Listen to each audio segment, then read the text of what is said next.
গার্মেন্টসের শ্রমিক ভাই বোনেরা, আমার ইউনিয়নের শ্রমিক নেতৃবৃন্দ এবং যেসব ফ্যাক্টরিতে সিবিএ আছে সিবিএর নেতৃবৃন্দ ভাইকে ধন্যবাদ জানাই। তাদের সহযোগিতায় আমরা আজকে কম্বল বিতরণ করার জন্য সক্ষম হয়েছি। একই সাথে আমাদের এখানে উপস্থিত আছেন আমাদের এলাকার প্রতিনিধি, আমাদের ভবিষ্যতে অনেক গুরুত্বপূর্ণ দায়িত্বে থাকবেন তারা। আমরা আশা করি গার্মেন্টস শ্রমিকদের জন্য তাদের ভূমিকা থাকবে এবং বিভিন্ন বাড়িওয়ালারা তাদের যে শ্রমিকদের উপরে যে নানান ধরনের কথাবার্তা বলে, অনেক সময় জুলুম নির্যাতন করে, আমরা আশা করি তাদের কাছে আমরা সহযোগিতা পাবো যদি আমরা তাদের কাছে অভিযোগ করি। একই সাথে আমরা সবার কাছে দোয়া চাইব আমাদের মা খালেদা জিয়ার জন্য সবাই দোয়া করবেন। তিনি অসুস্থ, দীর্ঘদিন ধরে অসুস্থ আছেন, এটা আমরা জানি।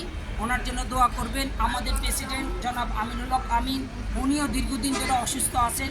রাব্বুল আলামিন যেন আমাদের এই দুজন অভিভাবককে সুস্থ করে দেয়। সবাই মেহেরবানি করে আজ শুক্রবার সবাই একটু দোয়া করবেন। আসসালামু আলাইকুম।